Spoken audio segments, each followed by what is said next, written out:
सबने यही कहा उम्मीद मास्टर का शरीर जल रहा है। नहीं, तुम्हारा ही तो चल रहा है।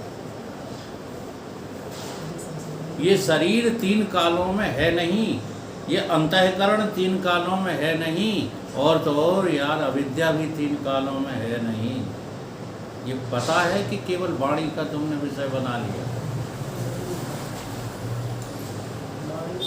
अविद्या कहाँ से आई है?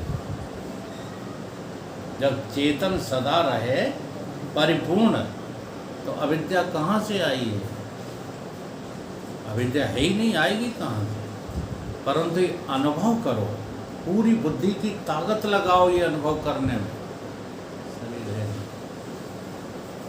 शरीर नहीं है तो मान सम्मान मान अपमान गया। अब आपको कोई मान अपमान लगेगा नहीं, और मन गया तो सुख दुख गए। मन गया तो सुख दुख गए, और बुद्धि गई तो ज्ञान का अभिमान गया।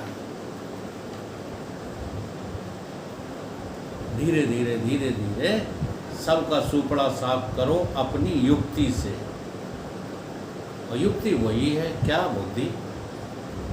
बुद्धि ने जो निश्चय कर रखा है उसे नकारते जाओ, नकारते जाओ। एक निश्चय करो कि जगत मिथ्या है। जगत में पूरा ब्रह्मांड आता है। हाँ, जगत में केवल बस स्टैंड नहीं आता, भिंड नहीं आती, पूरा ब्रह्मांड आता है। ये है नहीं। अनुभव सिद्ध वार्ता युक्ति से दूर होती नहीं।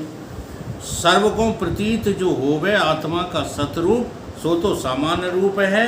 केवल ज्ञानी को जो प्रतीति होती है वो चेतन का आनंद स्वरूप विशेष रूप। ज्ञानी को क्या प्रतीत होता है? विशेष रूप।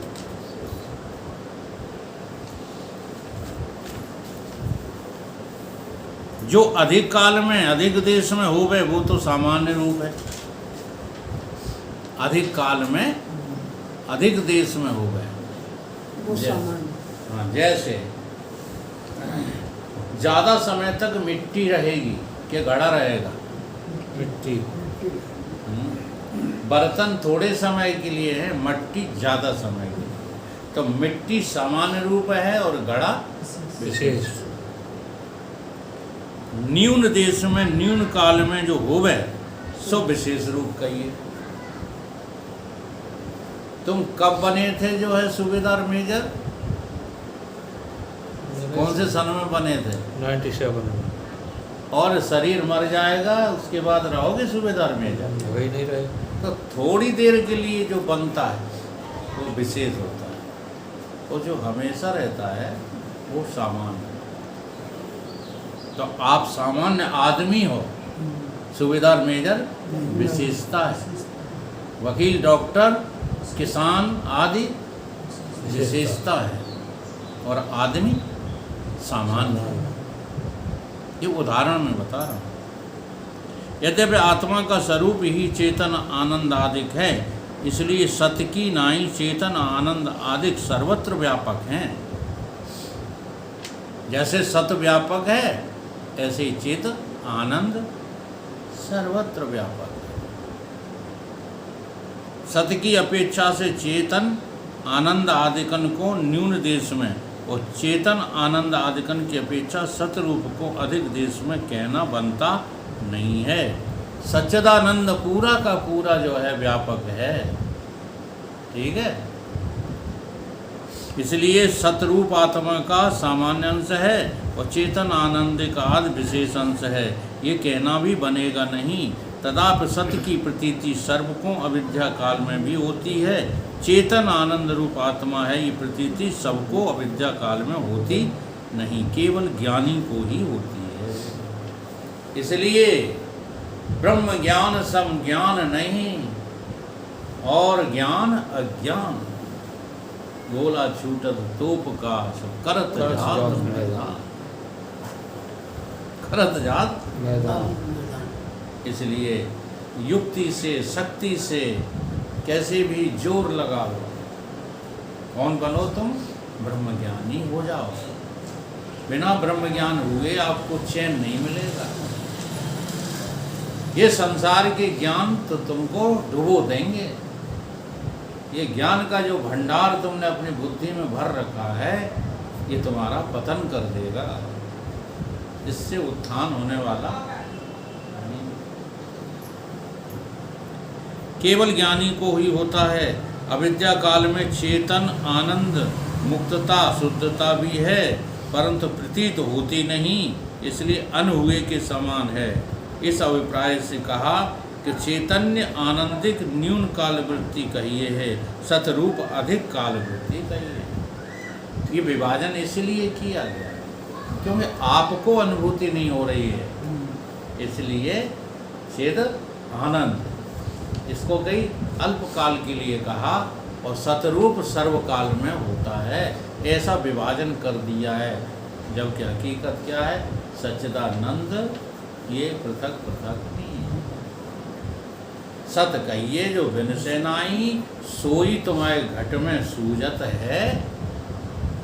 हाँ, घटमाई और ताई को हरदम रहे आनंदा, इसलिए जाई को नाम सच्चिदानंदा, जो सर्वत्र है, ओमनी प्रेजेंट, ओमनी सिएंट, ओमनी एटेंट, इसी का नाम सच्चिदानंद।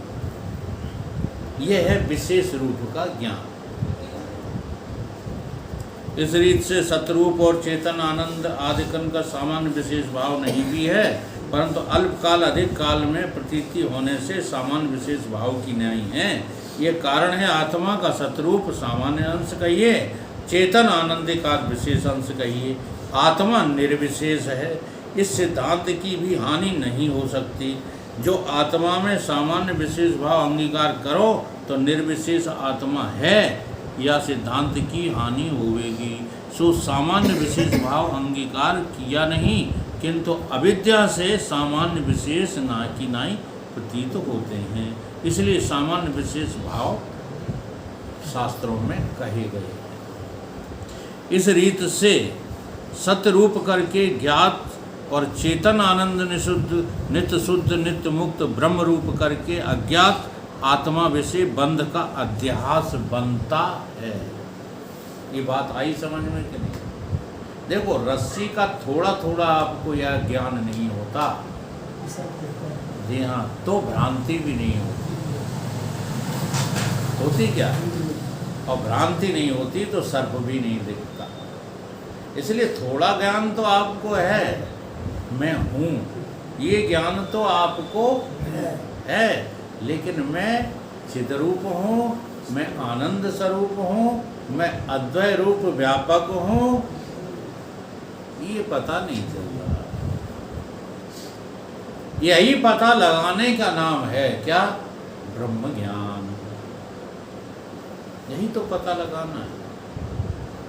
और बार बार के अभ्यास से, बार बार के ज्ञान अभ्यास से ये बात पता सतगुरु की कृपा से लग ही जाती है। ऐसा नहीं कि लगे कि नहीं, लग जाता। लेकिन तुम अपने दम पर साधना करके इसको प्राप्त नहीं कर सकते हो, इसलिए कह दिया यह गुण साधन तय नहीं हुई। और हरि की कृपा यानी गुरु की कृपा, यहाँ हरि नाम हरि हरंताण पापाण इति गुरु, इसलिए बड़ी गहरी बात है। जो पढ़ लिख गए हैं उनको बुद्धि का अभिमान चढ़ बैठा है, वो कहते हैं हमने सारी किताबें पढ़ डाली, ये सब बातें झूठी हैं, कहीं कोई परमात्मा नहीं होता, नास्तिक और बन जाता है। उन्हीं नास्तिक की श्रेणियों में आते हैं ज़्यादातर पढ़े लिखे लोग, सब उसी श्रेणी में आते हैं।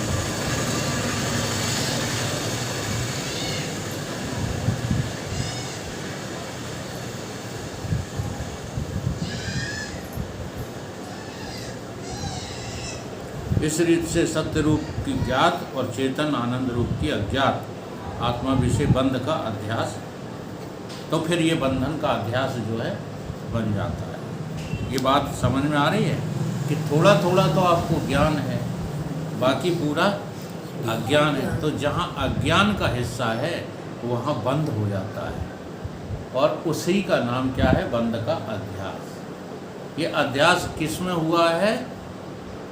अज्ञात में हुआ है। ज्ञात में अध्यास नहीं होता, ज्ञात में नहीं होता। इसीलिए कह रहे हैं बंध का अध्यास बनता है। अध्यास रूप बंध की ज्ञान से निवृत्ति भी होती है। इसलिए ग्रंथ का प्रयोजन 100% सही है। ग्रंथ जो है गलत नहीं बनाया गया। पूर्व कहा, अब पूर्व पक्षी ने जो पहले कहा था वो बात कही जा रही है।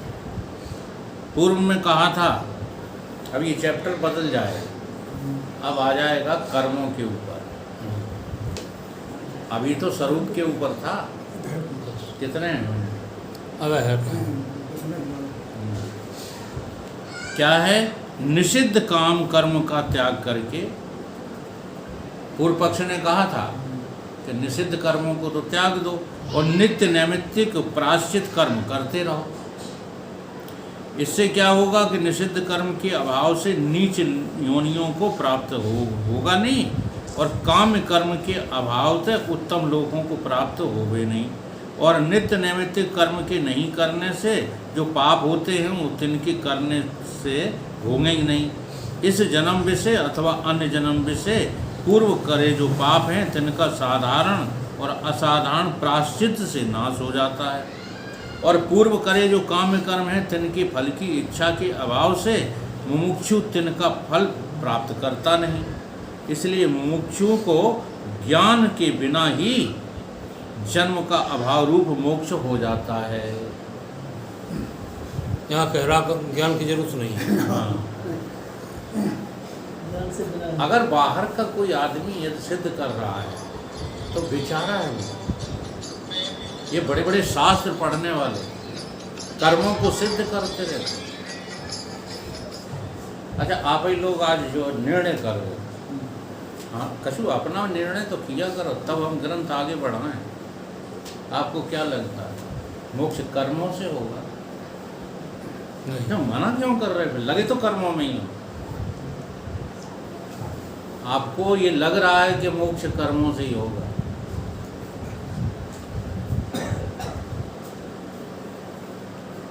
हाँ, इसलिए गुरुजी कहते छाती पे पांव धर के उस सत्य को उगलवा लेते हैं गुरु लोग। अगर आपको लगता नहीं है तो कर्मों में क्यों लगे पड़े? बताओ, दम है तुम्हारी? मैं केवल इसलिए कहता हूँ वो ऐसा काम मुक्ति के लिए करना, मोक्ष के लिए करना, अपनी इज्जत बढ़ाने के लिए नौकरी मत छोड़ बैठना। हमने जब नौकरी छोड़ी थी तब पूरा इरादा नहीं था मुक्त होने का। नहीं, सच बता रहे हैं, जिंदगी में कभी नौकरी छोड़ने वाली भूल हम करते ही नहीं। कितनी परेशानियां उठाना पड़ी हैं ये हम ही जानते हैं। तो झूठ न बोलो, सच है। अभी आपसे कह दिया जाए मुक्त हम करा देंगे, नौकरी छोड़ दो, छोड़ दोगे? बाल बच्चे छोड़ दो, छोड़ दोगे? हैं? फिर झूठ क्यों बोलते हो? यही बात तो वो जो है कह रहे हैं, और क्या कह रहे हैं? पूर्व पक्षी ये कहता है कि कर्मों से मुक्ति हो जाएगी, और बिना जाने बिना समझे चौपाई धर प्रमाणित कर देते। कर्म प्रधान विश्व रचिरा का। आगे की नहीं बोलेंगे, इतनी बोलेंगे, क्योंकि आगे की तो पोल खोल रही है।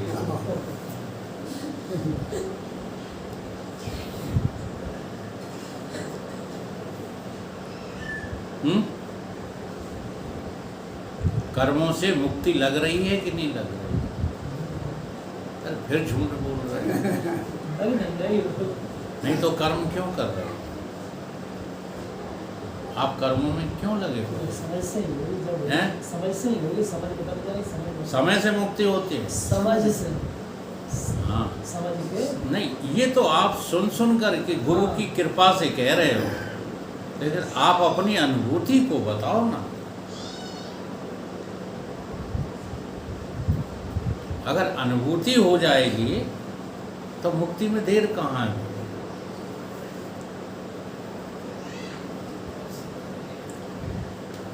जो वेदांत नहीं पढ़ते हैं उनको तो 100% लगता ही है कि मुक्ति कर्म से ही होगी। अब बुद्धि के स्तर पर आपको भी लगने लगा है कि नहीं, लगता है कि कर्मों से काम का बनने वाला है। लेकिन पक्का आपको भी नहीं अभी अवई तो गड़बड़ है? अब नौते के राई नहीं हैं? अवई तो गड़बड़ हाँ। नौते के राई नहीं ते राई अब कहीं के नहीं रहे हो, क्योंकि उधर से आपने मिथ्यात्व तो निश्चय नहीं किया है और इधर पहुंच नहीं पाए। ब्रह्म अभी पाया नहीं और कर्म दिए छिटकाए। नारायण ऐसे भगतन को अवश्य नरक हो जाए। अरे भाई समझो, कर्मों से क्या होगा? अंतःकरण शुद्ध होगा। कर्म बेकार थोड़े ही हैं, लेकिन हम लोग कर्मों से मुक्ति माने बैठे हैं, इसलिए आसक्ति नहीं छोड़ते। तुम आसक्ति को छोड़ करके यदि कर्म करो तो अंतःकरण शुद्ध होने लगे। और जिनको कर्म करते करते दान की लत लग गई है, उनका अंतःकरण तो शुद्ध हो गया है, और हुआ क्या? और जो दान दे दे के अफर गए और फिर कंजूस हो गए, मक्खी चूस, उन्हें अभी कर्म कर नहीं पाया सही।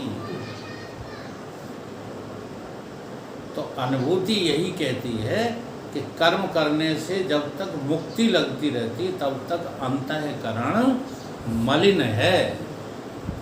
इसलिए मुझे लगती रहती है कि कर्म से होगी, किसी को भक्ति से होगी, किसी को साधना से होगी।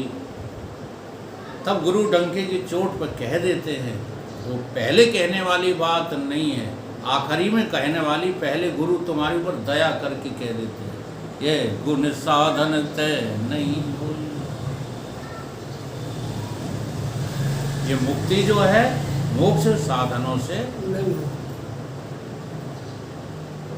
तो कर्मों में रुचि इसीलिए बनी रहती है क्योंकि अभी अंतःकरण शुद्ध नहीं हुआ। तो बनी रहने दो, निष्काम कर्म करो।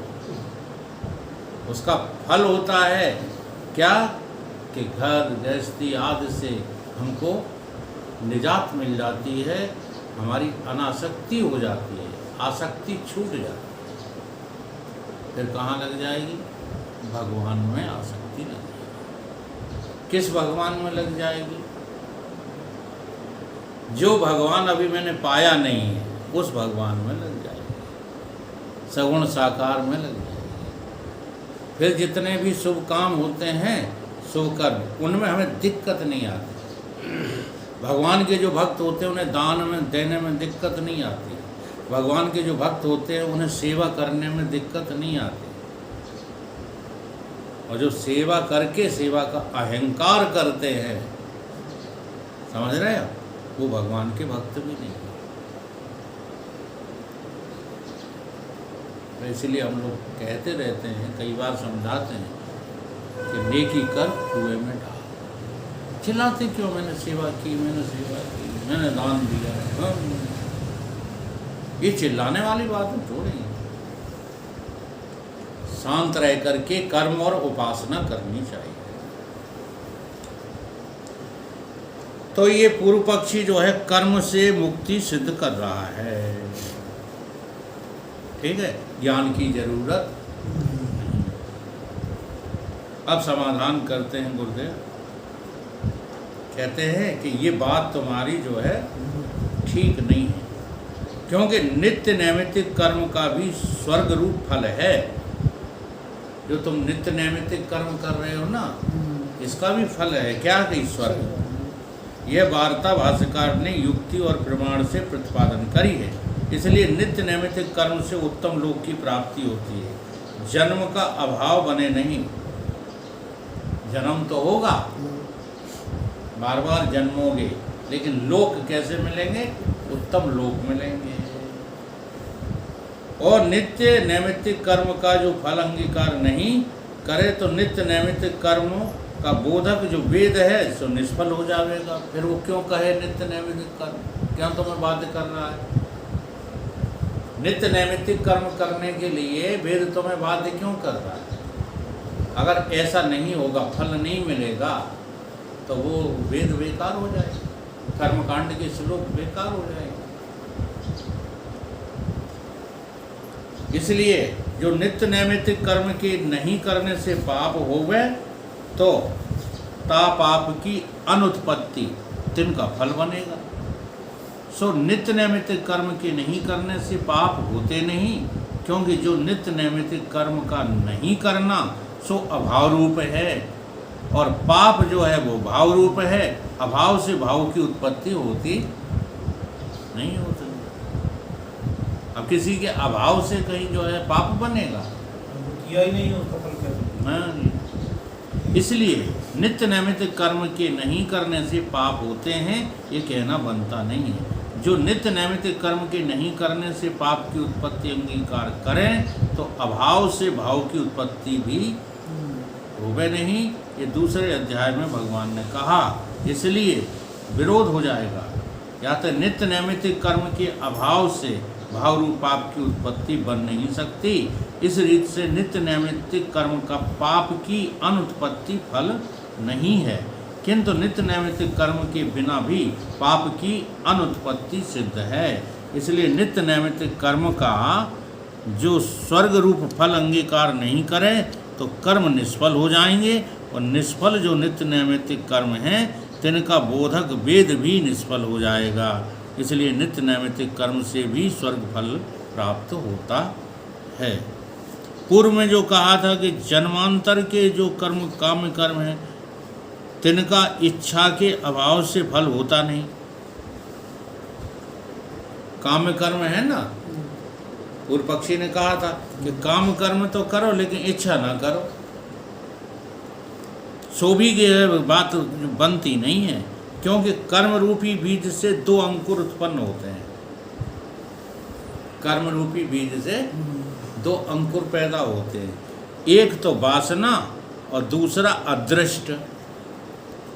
एक वासना पैदा होती है और दूसरी क्या होती है कि या तो धर्म पैदा होगा या अधर्म पैदा होगा। उसे अदृष्ट कहा गया। अदृष्ट किस लिए कहा गया है कि कभी कभी धर्म अधर्म बन जाता है, अधर्म धर्म बन जाता है, इसलिए उन्हें लोग देख नहीं पाते, इसलिए उनका नाम रख दिया अदृष्ट। धर्म को अदृष्ट कहते हैं। धर्म का नाम अदृष्ट है। शुभ कर्म से तो शुभ वासना और धर्म रूप अंकुर हो गए, ठीक है, और अशुभ कर्म से अशुभ वासना और अधर्म रूप अंकुर हो गए। शुभ वासना से तो आगे शुभ कर्म में प्रवृत्ति होगी और धर्म से सुख का भोग होगा। इस रीति से अशुभ वासना से अशुभ कर्म में प्रवृत्ति होगी और अधर्म से दुख का भोग होगा। इस रीति से वासना रूप और अदृष्ट रूप अंकुर कर्म रूपी बीज से निकलता है। उनके विषय वासना रूप अंकुर तो उपाय से नाश होता है, लेकिन अदृष्ट रूप अंकुर फल की उत्पत्ति से बिना किसी प्रकार भी नाश होता नहीं है। इस शास्त्र का निर्णय है। अशुभ कर्म से उत्पन्न हुआ जो अशुभ वासना रूप अंकुर है, उसका तो सत्संग आदि उपाय से नाश होता है। शुभ कर्म से उत्पन्न जो हुई शुभ वासना ताका कुसंग आदिकम से नाश होता है, ठीक है। जो आपने सुसंग से बातें बनाई थी वो कुसंग से नाश हो जाएंगे। शास्त्र में जितना पुरुषार्थ कहा है उससे प्रवृत्ति की हेतु जो वासना ताका ही नाश होता है, इसलिए पुरुषार्थ भी सफल है और भोग का हेतु जो अदृष्ट ताका नाश होता नहीं, इसलिए फल दिए बिना कर्म की निवृत्ति होती नहीं। ये वार्ता जो शास्त्र में कही उससे भी विरोध नहीं है। इस रीत से अज्ञानी को फल भोग बिना कर्म की निवृत्ति बनेगी नहीं, इसलिए कह दिया गया है कि प्रारब्ध भोगना ही पड़ेगा। ये किसके लिए कह दिया है? अज्ञानी के लिए कह दिया। ज्ञानी को इससे कुछ लेना देना